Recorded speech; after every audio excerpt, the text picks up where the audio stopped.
Alors, voici donc le titre de l'exposé. Petit questionnaire. Je vous soumets 3 propositions. La taxation des boissons sucrées est une mesure proposée pour prévenir l'obésité et certaines maladies chroniques, caries dentaires, par exemple. D'après vous, en Belgique, on sait qu'en Belgique, la taxation des boissons est de compétence fédérale. Et d'après vous, quelle est la bonne réponse? Alors, qui serait pour le 1?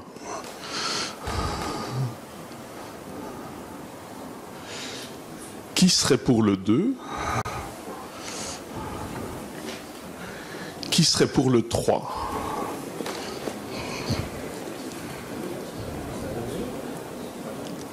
La bonne réponse était le 3.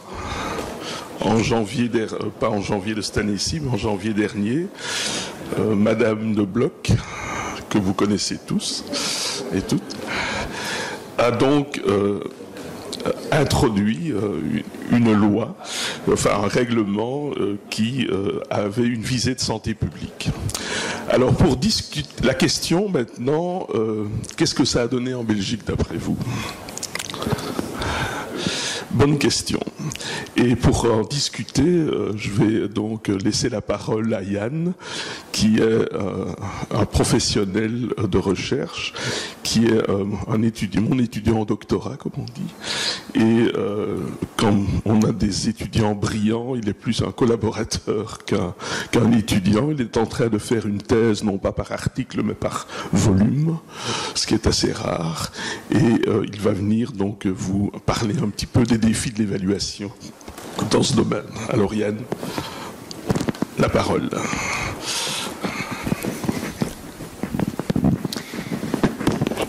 Bonjour, tout d'abord je tiens à remercier vivement l'Académie pour cette invitation. C'est un honneur, un plaisir d'être là avec vous aujourd'hui. On ne va pas répondre spécifiquement sur le cas de la Belgique, mais en fait ce que l'on a essayé de faire avec les heures de Waals, c'était de faire une synthèse un peu des connaissances sur cette thématique qui fait de plus en plus parler d'elle. C'est un concept néanmoins qui a émergé aux États-Unis dans les années 90, qui est ce concept de taxe nutritionnelle, notamment sous l'impulsion du docteur Kelly Brownell, et qui, à ce moment-là, dans une période déjà où la prévalence des maladies chroniques devenait très préoccupante, l'idée consistait à dire qu'on pouvait surtaxer des produits particulièrement gras, sucrés ou salés, et d'utiliser les recettes fiscales pour qu'elles soient réinvesties dans la promotion de saines habitudes de vie, la prévention de ces maladies-là.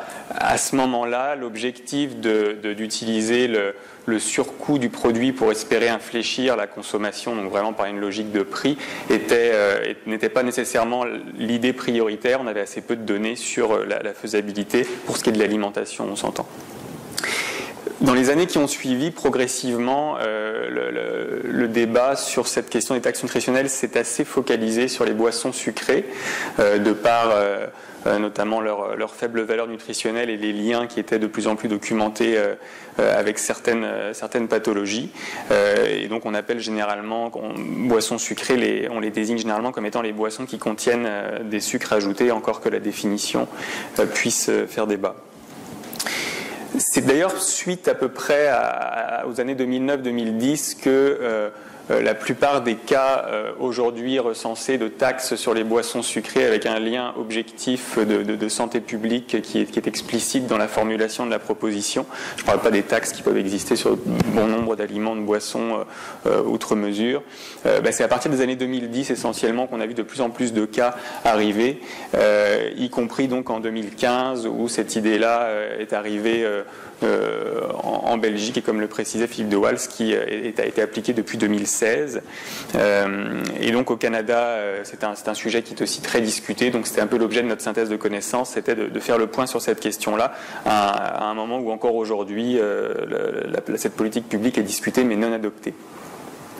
À noter quand même qu'on parle souvent de la taxation des boissons sucrées comme une politique assez homogène. Il est important de rappeler que parmi la diversité des cas que je viens de présenter sur la carte juste auparavant, il y a des mesures qui sont dans leur géométrie assez variables. C'est quand même très fréquemment des taxes d'assises, donc pour le rappeler, qui sont généralement des taxes qui, la plupart du temps, sont indexées sur le volume du produit et qui sont prélevées à l'échelle du fabricant ou parfois du distributeur.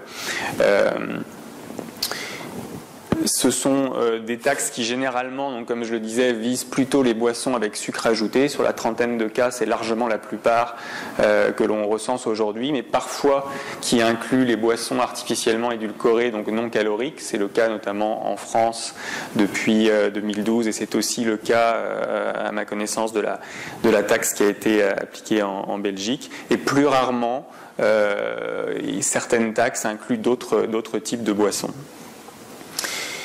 La base aussi de la taxe est importante, bien évidemment, si on a la prétention d'avoir un objectif comportemental.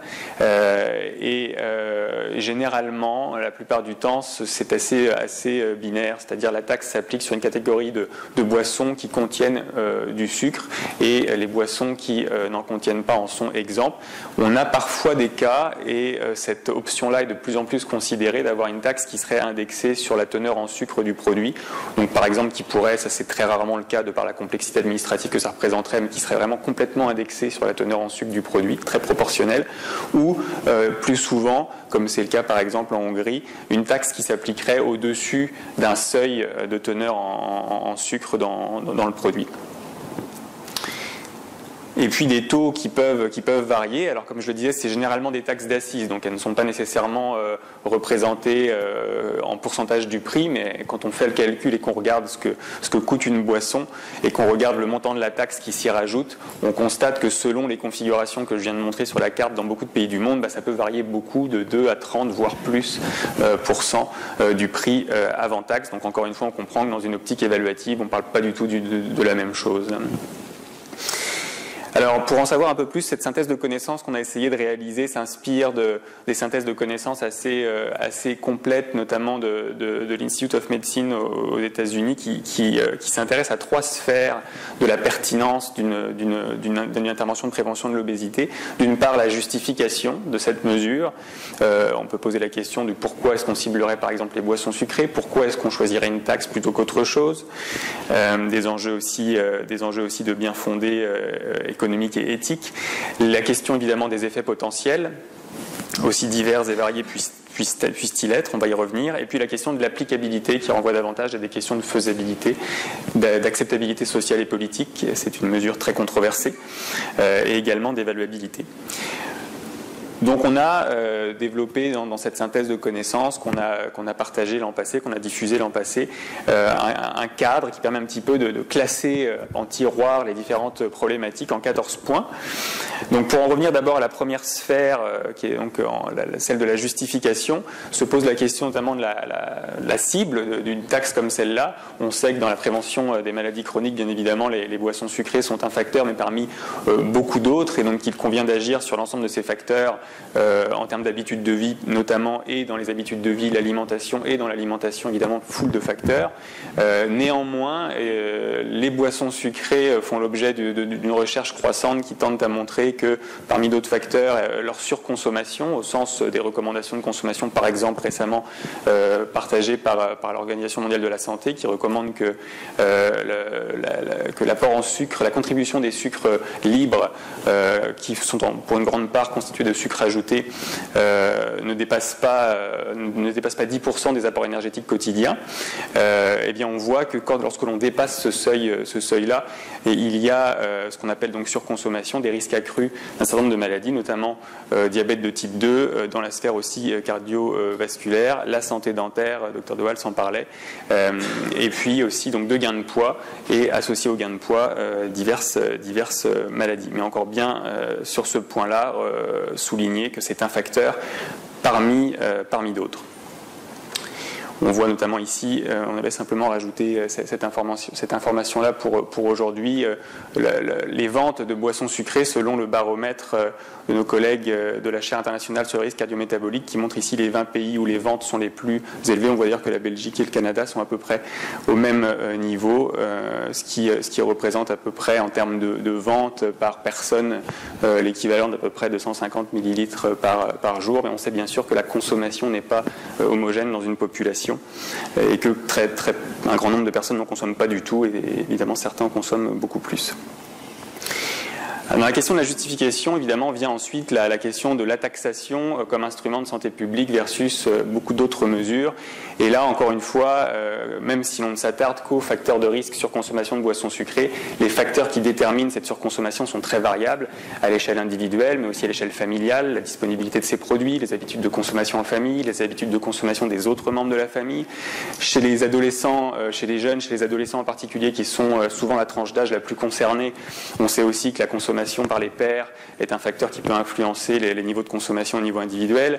Et puis, au-delà de ces facteurs, plus à niveau individuel et social, il y a évidemment l'environnement au sens plus large qui peut contribuer à faciliter la surconsommation de ces boissons-là. J'en ai cité quelques-uns, mais dans l'environnement, et en particulier dans l'environnement commercial, on sait que ce sont des produits qui ont, depuis quelques années, fait l'objet d'une grande diversification, avec des tailles de portions qui ont aussi eu tendance à augmenter. La disponibilité de ces boissons aussi qui sont très répandues. Leur prix qui généralement est moins important que le prix d'autres produits et elles font aussi l'objet de stratégies marketing conséquentes.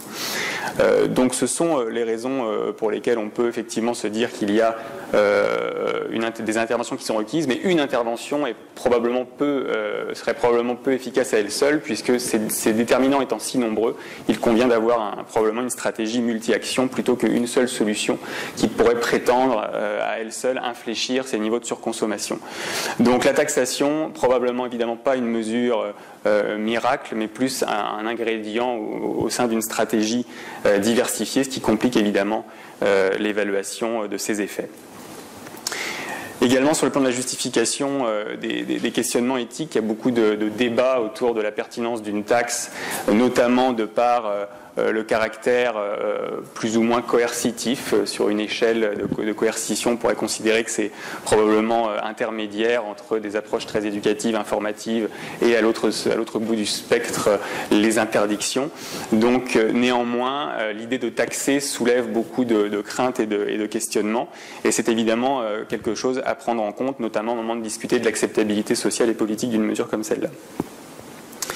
Et généralement, de plus en plus, évidemment, les expertises tendent à dire que c'est pas l'un ou l'autre, c'est pas l'information ou la réglementation, mais un panel d'interventions qui, combinées, pourrait avoir le plus gros potentiel.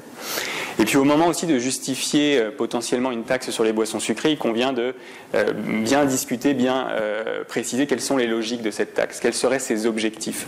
Et là, de ce point de vue-là, on en distingue dans la littérature à peu près trois grands types d'objectifs. La première, en termes d'impact potentiel, et qui est peut-être la plus intuitive, j'en ai parlé un tout petit peu au début de la présentation, c'est la logique comportementale. L'idée de se dire qu'en imposant une taxe sur les boissons sucrées, on pourrait espérer en augmenter le prix et ainsi stimuler une baisse de la consommation et agir de par ce fait-là sur la balance énergétique et éventuellement sur la santé. Avec évidemment des effets qui peuvent varier selon les groupes sociaux, les groupes de consommation, et également des effets qui ne sont pas sans questionner les différentes répercussions que cela pourrait avoir sur le plan économique et social, et qui sont souvent discutés au moment de challenger la pertinence d'une mesure comme celle-là.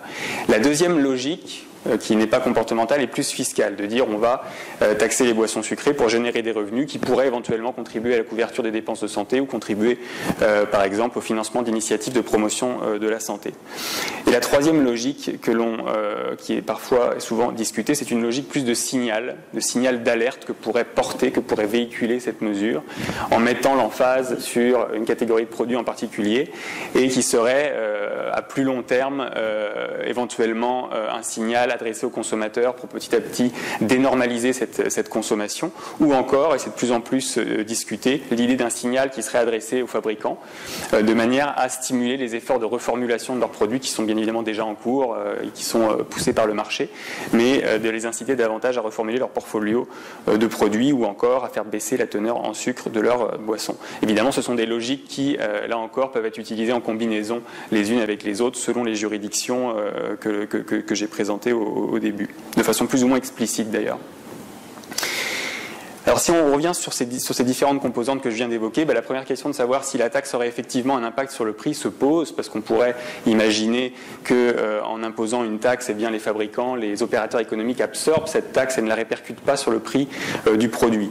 Rapidement, ce que l'on voit dans la littérature aujourd'hui à ce niveau-là, c'est que les expérimentations naturelles ont tendance à suggérer que lorsqu'il y a imposition d'une taxe d'assises, généralement c'est accompagné dans les mois qui suivent par une hausse des prix, parfois au-dessus, parfois en dessous de ce à quoi on aurait pu s'attendre compte tenu du montant de cette taxe.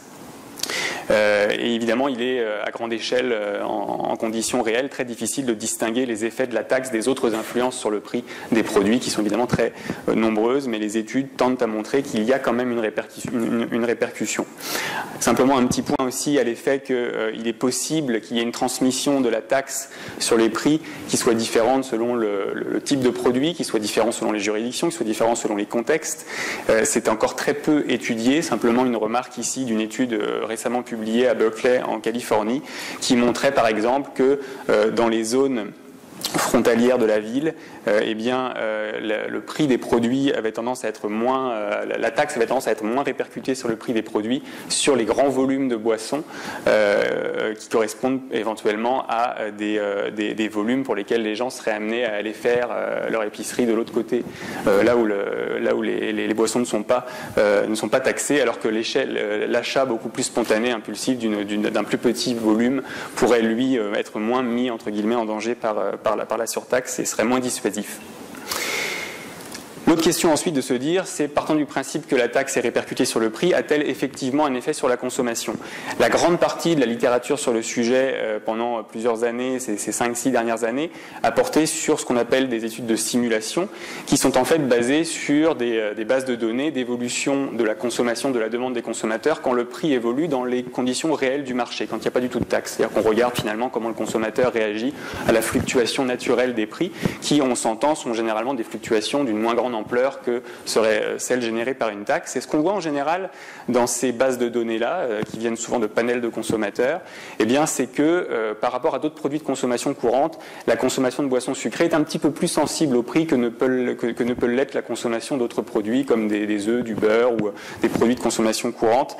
Donc il y a quand même un potentiel de ce côté-là. Si on n'observait pas cette variation-là, ce serait problématique, puisqu'effectivement ça sous-entendrait que le consommateur finalement réagit assez peu aux variations de prix. On l'observe, et c'est généralement, pour raccourcir un peu ici, c'est généralement à partir de ces variations, de ces fluctuations-là, que l'on extrapole dans les études de simulation quel pourrait être l'impact d'une taxe de 10-20% sur la consommation. Alors évidemment, ce sont des simulations qui sont utiles et intéressantes, mais elles ne tiennent pas compte de beaucoup d'effets, comme par exemple les effets d'habituation du consommateur, les effets aussi, par exemple, les réactions que peuvent avoir l'industrie et les opérateurs économiques par rapport à des taxes comme celle-ci.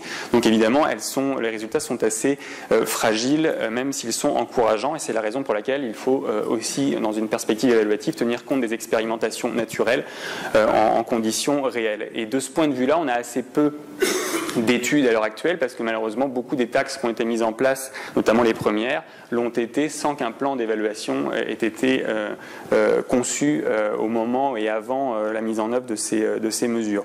On commence toutefois à avoir quelques études très pertinentes par rapport à ça. C'est le cas au Mexique, où depuis 3 ans maintenant, une taxe a été mise en place.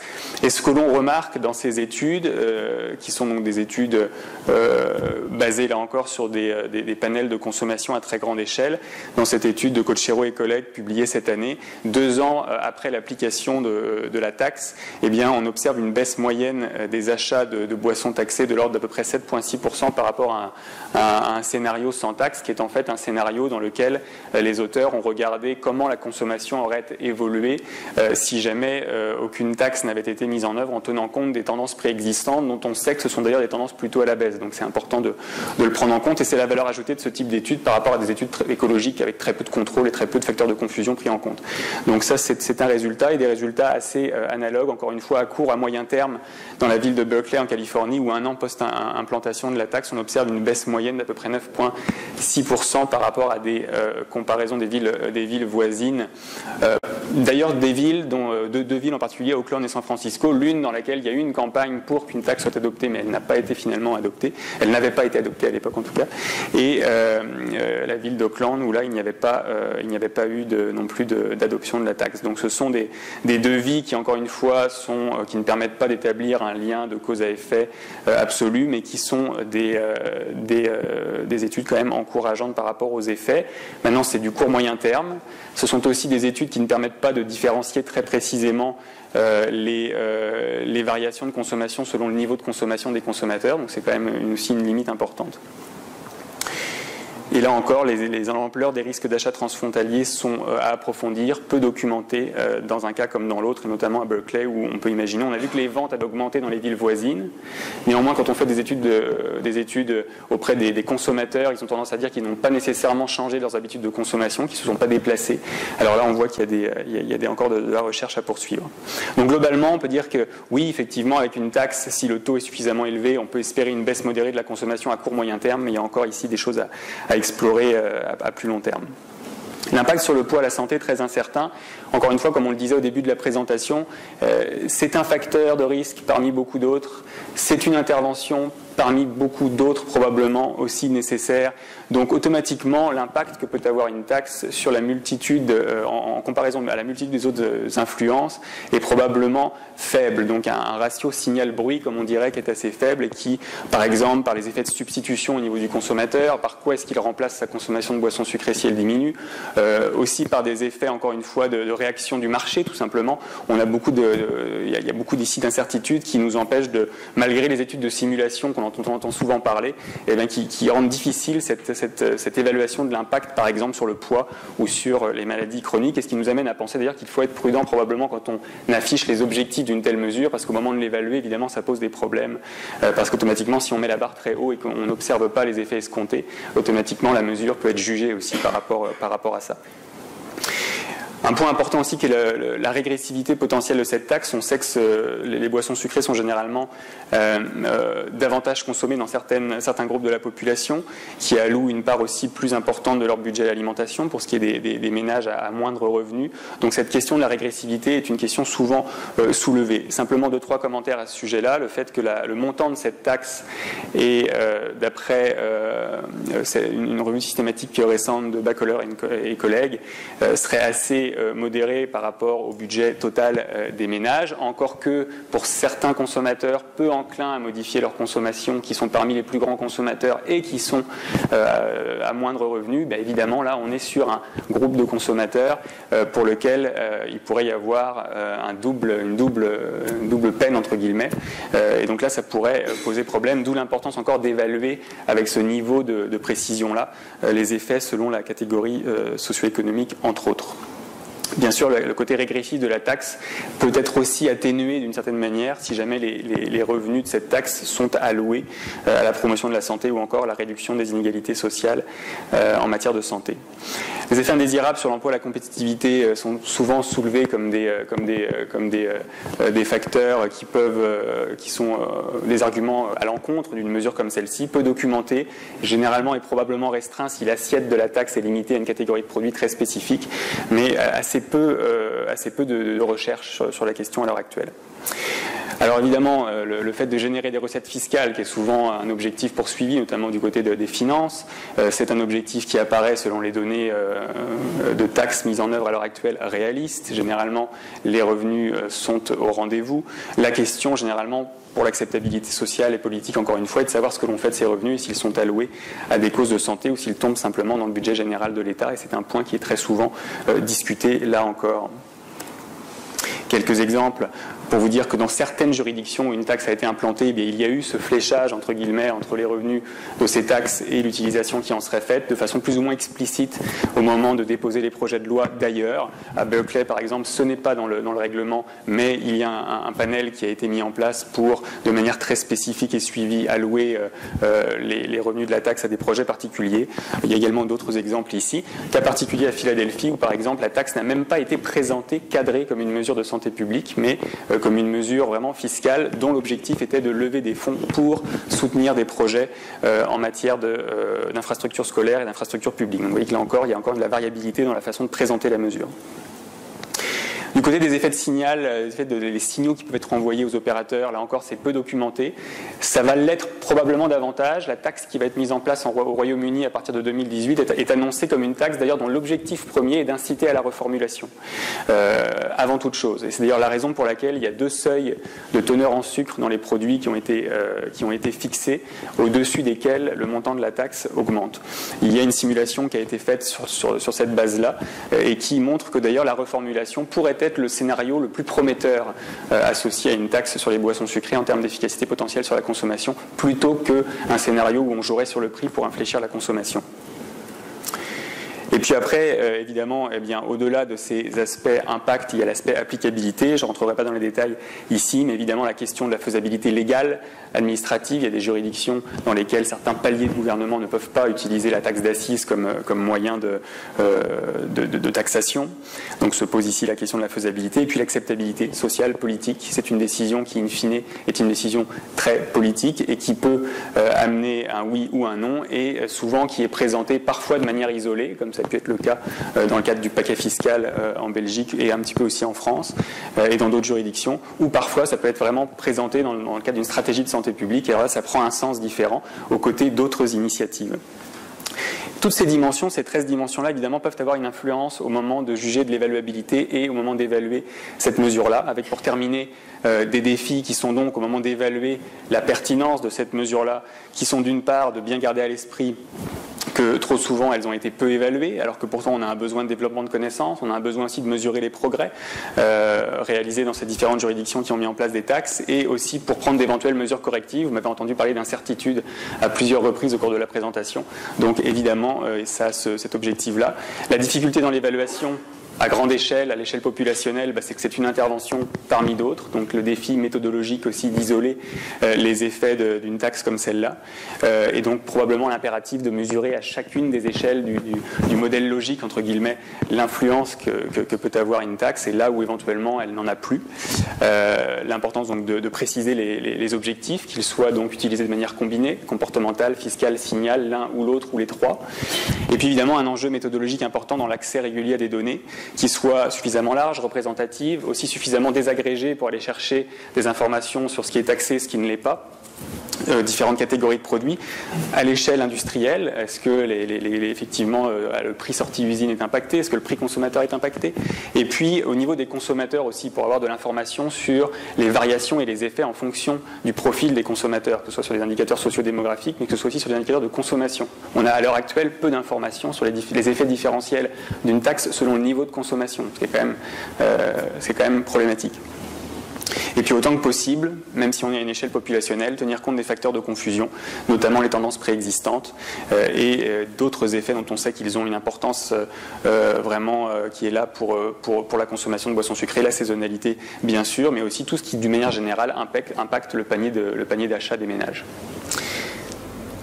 Ok, merci beaucoup pour votre attention. On en profite pour remercier aussi nos collègues en économie comportementale et en droit de l'Université de McMaster, Emmanuel Guindon et Barbara von Tijgerstrom de l'Université de Saskatchewan, qui nous ont aidés aussi sur les aspects, on va dire, plus économiques et juridiques de réaliser cette synthèse de connaissances, dont un résumé est accessible au lien suivant et donc qui a conduit à la publication d'un ouvrage l'an passé. Donc, merci beaucoup pour votre attention.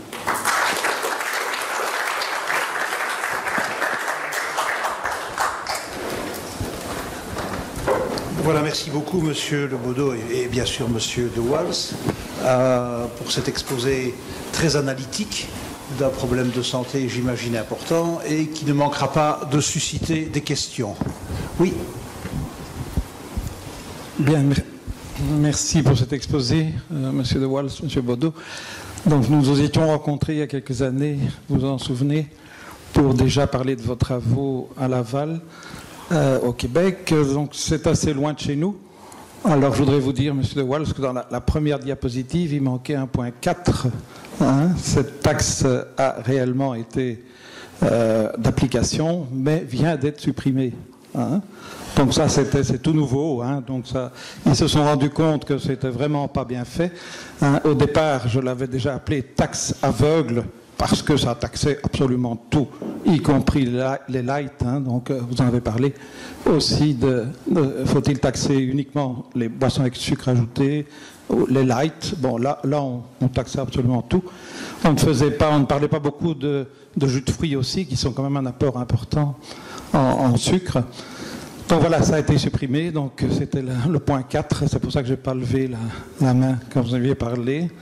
Alors, vous savez, de temps en temps, vous revenez en Belgique, je crois, il y a des choses qui se passent pour le moment qui sont du même style. Donc, on vient d'annoncer qu'un ministre souhaite baisser les accises sur le tabac parce qu'il n'y a plus assez de revenus avec le tabac et il voudrait que les gens fument un petit peu plus, ce qui permettrait de réaugmenter les revenus avec le tabac. Vous voyez, c'est le problème des taxes. On se demande où est l'éthique dans tout cela.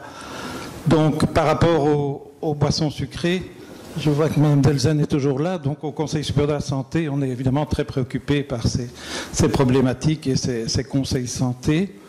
Est-ce que finalement une taxation, je crois que vous l'avez suffisamment démontré, une taxation n'est vraiment pas une bonne idée, du moins telle qu'appliquée par certains de nos pays, qui sont des taxations aveugles, et en plus de cela, en Belgique, le produit de la taxation ne revenait pas à l'amélioration de la santé. Donc c'était pour remplir les totaux de M. Charles Michel, mais ce n'était pas pour intervenir en santé. Donc finalement, quelles sont, d'après vous, donc vous avez un beau recul par rapport à cette taxe, quelles sont les interventions qui sont les plus productives en santé? On a beaucoup parlé d'intervention de proximité, de marketing social, donc finalement d'apprendre à des personnes comment manger ou comment s'auto-limiter dans la consommation de ces boissons sucrées. Est-ce que vous avez quelques pistes pour les interventions de santé qui donnent les meilleurs résultats? C'est intéressant ce que vous dites parce qu'on a fait une recherche récente sur Google et je ne sais pas si on a utilisé les mêmes moteurs de recherche, mais cette suppression de la taxe n'est absolument pas visible, comme n'était pas très visible l'annonce de la taxe. Alors c'est intéressant. Au Québec actuellement, et Yann fait partie du groupe qui planche là-dessus, à titre d'expert, on planifie une série de mesures dont l'objectif ce serait de réduire la surconsommation de sucre dans la population. Et dès le départ, on s'est dit, la taxe peut être un instrument intéressant, mais doit faire partie d'un package incluant toute une série de mesures, et c'est à cette condition que ça pourrait être efficace. Alors Yann pourrait élaborer là-dessus sur les mesures qui sont considérées. Un autre problème au Canada, au Québec, c'est que il y a deux paliers de gouvernement. Vous savez ce que c'est compliqué. Il y a le fédéral qui a le pouvoir de taxation des assises et le Québec qui a un pouvoir de taxe spéciale de vente. On en a que deux, mais on n'a pas de communautaire. Enfin, on n'a pas la complexité. Je me souviens, il y a un jour des représentants du Québec qui sont venus ici pour s'inspirer. Et ils sont revenus en disant bon, finalement, c'est pas le modèle belge qu'on va prendre. Je crois que c'était une sage décision. Non, effectivement, ce qu'on voit dans la littérature, parce que là, effectivement, on présentait sur la taxation, qui est l'objet sur lequel je me penche plus particulièrement, mais j'ai effectivement le défi, à chaque fois que j'en parle, de rappeler que c'est probablement une mesure parmi d'autres, puisque il y a quelques études récentes qui sont intéressantes. Vous parliez de marketing social, qui montrent au niveau local, par exemple, que avec contrôle, avec ville contrôle, on voit que spécifiquement sur la surconsommation de boissons sucrées, en y allant avec des approches vraiment multi-actions, mobilisation des acteurs locaux, campagne de communication, et d'ailleurs une étude qui n'incluait pas d'intervention sur le prix, intervention dans l'environnement des consommateurs, disponibilité dans les infrastructures publiques, par exemple. On arrive sans avoir nécessairement avec ce type d'évaluation-là, la possibilité de dire quoi dans le paquet a été le plus efficace, mais en tout cas de constater que sur une échelle de 1, 2, 3 ans, la consommation de boissons sucrées a pu baisser au niveau d'une communauté en comparaison à d'autres communautés dans lesquelles cette espèce de stratégie intégrée n'avait pas été mise en place. Alors on a toutes les raisons de penser, avec les résultats qui sont présentés dans le cas de la taxation, qu'une taxe, lorsqu'elle est configurée d'une manière réfléchie, avec les différents éléments qu'on a soulevés aujourd'hui, ça pourrait être une valeur ajoutée supplémentaire, à condition qu'elle soit effectivement utilisée de manière judicieuse, qu'elle soit aussi présentée, cadrée d'une manière qui soit cohérente, réaliste, logique. Et c'est là aussi l'enjeu, parce qu'on voit qu'il y a autour de la taxation des boissons sucrées, il y a parfois aussi une présentation des choses qui laisse à penser que ça pourrait être une mesure très efficace en elle-même et qu'elle pourrait avoir un impact direct sur le surpoids, l'obésité, ne serait-ce que parce que les études de simulation mettent beaucoup l'emphase là-dessus. Mon sentiment, c'est que si jamais on reconfigurait l'action d'une taxe comme celle-là dans une logique de surconsommation énergétique, par exemple, on arrive sur des objectifs qui sont un peu plus réalistes, où c'est plus facile aussi d'identifier quelle pourrait être la contribution de cette mesure parmi d'autres.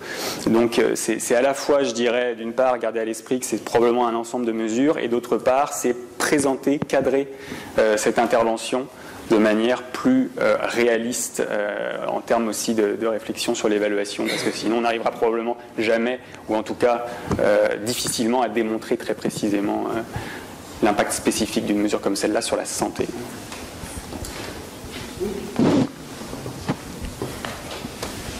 Merci pour ces présentations, c'est un plaisir de te revoir, Philippe. Que faut-il penser d'autres mesures comme la limitation du volume des boissons? Tom Farley, que vous avez cité, avait poussé Bloomberg à New York à interdire les très grands volumes, et ce qui avait suscité un tollé incroyable, beaucoup plus que les taxes. Je crois qu'au Mexique aussi, sans que ça ait suscité autant de résistance, il y a une limitation des très grands volumes, plutôt au niveau des bouteilles. Qu'est-ce qu'il faut penser de ça? Actuellement au Québec, je ne crois pas que ça fasse partie des mesures. Par contre, une autre mesure qui va dans le même sens, et alors je sais pas si vous avez déjà été aux États-Unis, au Canada, lorsque vous arrêtez sur une autoroute, vous allez manger un burger avec ou sans frites, là on a le choix maintenant. Et alors il y a ce qu'on appelle les fontaines. Donc vous avez une machine distributrice où on vous remet un gobelet en carton de haute contenance, et vous avez à volonté, vous poussez, vous mettez d'abord un peu de glace, et puis vous poussez, vous remplissez ça tant que vous voulez. Et alors ce type d'appareillage a été interdit en France, les fontaines. Ouais, le libre-service. Le libre-service, et on pense au Québec que ce serait une mesure complémentaire. Par contre, le PAC, ça c'est plus compliqué, parce que ça c'est une juridiction fédérale, et on est aussi dans l'ALENA. Alors ça... Simplement peut-être pour compléter, dire qu'on sait globalement que la taille des portions a une influence sur la consommation. De manière générale, c'est bien documenté. Après, la question de savoir si l'intervention pour réguler la taille des portions est efficace, là c'est plus compliqué. Au niveau expérimental, bien sûr, on peut démontrer pas mal de choses. La question de savoir ce que ça donnerait à l'échelle populationnelle, évidemment, pour le moment, ça reste peu documenté. Mais est-ce que l'on souhaite aller sur ce genre de vérification? C'est la question. Est-ce qu'on peut le faire? Est-ce qu'on peut tout savoir avant d'essayer? C'est aussi quand on arrive à l'échelle populationnelle, c'est une autre question. Donc je pense que d'intervenir sur en tout cas, qu'il y ait une modification de la taille des portions, ça me semble effectivement une voie très prometteuse. La question, c'est le comment. Quelle est la voie la plus stratégiquement pertinente? Est-ce que c'est par la collaboration avec les opérateurs qui sont dans ce secteur-là, ou est-ce que c'est justement par l'intervention des pouvoirs publics? Et quelle est l'acceptabilité aussi de tout ça? Donc je ne pense pas que ce soit tant sur la voie en elle-même qui est prometteuse ou pas, que sur la façon de le faire que se pose le plus de questions. Et là on sait évidemment que le pouvoir d'action des opérateurs économiques pour modifier des choses est évidemment très important. Monsieur Lanscapi, est-ce qu'on a une idée de l'efficacité de la taxation sur le tabac, sur la consommation de tabac? Et vous pouvez en dire plus? Oui, il y a eu de très nombreuses études qui ont été faites, ce qu'on appelle les analyses de série chronologique. On a mis en relation le facteur prix avec le facteur consommation, et ça fonctionne. On sait très bien que toute augmentation de prix est associée à une diminution de consommation, et c'est la logique qui a été invoquée par les dernières discussions entre les finances et la santé publique ici en Belgique. Si on veut augmenter la consommation de tabac et augmenter les taxes générées par le tabac, diminuons le prix, et c'est la logique qui est là. Quelle est l'ampleur de l'effet? Est-ce que par exemple au Grand-Duché de Luxembourg, où les taxations sur le tabac est nettement plus faible qu'en Belgique, il y a davantage de fumeurs qu'en Belgique proportionnellement? Non, mais enfin, Luxembourg, ça c'est compliqué parce que la grosse partie du tabac acheté au Luxembourg est acheté par les Belges. Et consommé en Belgique, bien sûr. C'est compliqué, là. Mais pour le tabac, en tout cas, ça a été fait au Canada où les frontières sont beaucoup moins... Il y a une frontière qui est pas mal plus perméable avec nos voisins du Sud depuis quelques années. Là. On n'a pas encore de mur, mais ça viendra peut-être un jour. Et les distances font qu'on n'est pas dans ces conditions-là. Le seul caveat des taxes, c'est de générer la contrebande. Par exemple, au Canada, la taxation des boissons sucrées a fait que les réserves indiennes échappent à ça. Donc les réserves qui se trouvaient des deux côtés de des deux bords de la frontière achetaient aux États-Unis du tabac canadien. Donc avec les firmes de tabac étaient tout à fait favorables à ça. Donc ils vendaient leurs produits aux États-Unis. Ça passait dans la réserve, ça retraversait le fleuve Saint-Laurent dans la réserve où personne ne peut approcher, puisque c'est un territoire où les autorités de santé de policières fédérales ne peuvent pas rentrer, et puis était revendu au Québec de façon plus ou moins illégale. Donc le problème de la contrebande, c'est un problème. À ma connaissance, il n'y a pas encore de contrebande sur le Coca-Cola là, pour le moment.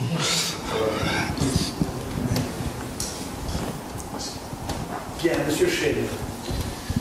Merci pour ce bel exposé. Je me posais la question de savoir si faire la publicité pour les taxes, l'intégrer dans une campagne de promotion de la santé était vraiment intéressante, parce que, comme vous l'avez dit vous-même, la plupart des gens qui consomment ces boissons ont un faible niveau d'éducation, par exemple. Donc, à mon avis, ils doivent être très peu réceptifs au message de promotion de la santé, parce que s'ils l'étaient déjà, d'eux-mêmes, ils auraient déjà réduit. Donc, moi, je suis assez pessimiste à ce point de vue-là. Et je reste par contre persuadé que c'est l'éducation qui doit jouer un rôle, notamment l'éducation à l'école depuis le début. Et je crois qu'il faut être coercitif, c'est-à-dire que pour le tabac, c'est vrai que les campagnes ont peut-être mené l'augmentation du prix, mais ce qui a quand même changé drastiquement la situation, c'est imposer que dans certaines situation, on interdise aux fumeurs, alors ça a été également, soi-disant, ce plan éthique, l'autonomie du sujet, etc., soi-disant présenté comme un scandale, mais maintenant, on ne fume plus dans tous les espaces publics, pas de problème. Par contre, dans les hôpitaux, dans les écoles, on voit encore des boissons sucrées à disposition. Donc je crois que la première moyen simple, c'est dans les écoles, il n'y a plus que de l'eau, et plus de boissons sucrées, y compris les édulcorées, y compris dans les hôpitaux. Mais le problème, évidemment, comme vous le savez bien, c'est un problème économique, c'est que les écoles et les hôpitaux retirent de l'argent de là-bas, et donc c'est un espèce de cercle vicieux. Mais je crois qu'il y a des moyens simples, coercitifs, qui seront mal tolérés au départ, mais qui finalement seront acceptés assez facilement, qui permettraient de réverser la situation beaucoup plus facilement que par des taxes dont vous avez bien démontré que c'était finalement un peu illusoire.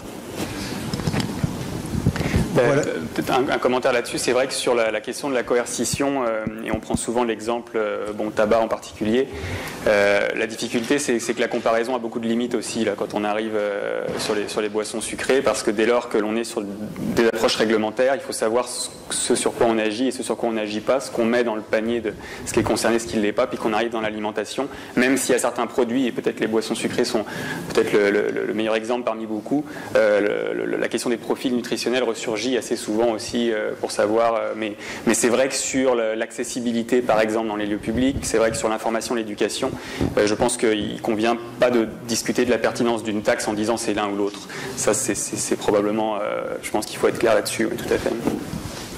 Et en fait, pour diminuer, il faut y aller partout. Là, il faut de la coercition. Par exemple, au Québec, il y a des règlements à diminuer ou interdire certaines formes de publicité destinées aux enfants sur les télévisions. Mais maintenant, il y a les réseaux sociaux, c'est plus compliqué. Il y a les mesures de promotion de la santé, éducation classique, et il y a les taxations. Je crois qu'il faut tout combiner pour arriver à éventuellement diminuer la consommation de sucre. Voilà, nous avons pris l'engagement de terminer les séances. Oui, je voudrais simplement. À midi et demi. Oui, je voudrais simplement. On a un exemplaire du bouquin, alors on en fait don, cadeau, je ne sais pas comment on appelle ça. Il sera à la disposition de tous les membres ici, et je vous remercie encore pour votre contribution.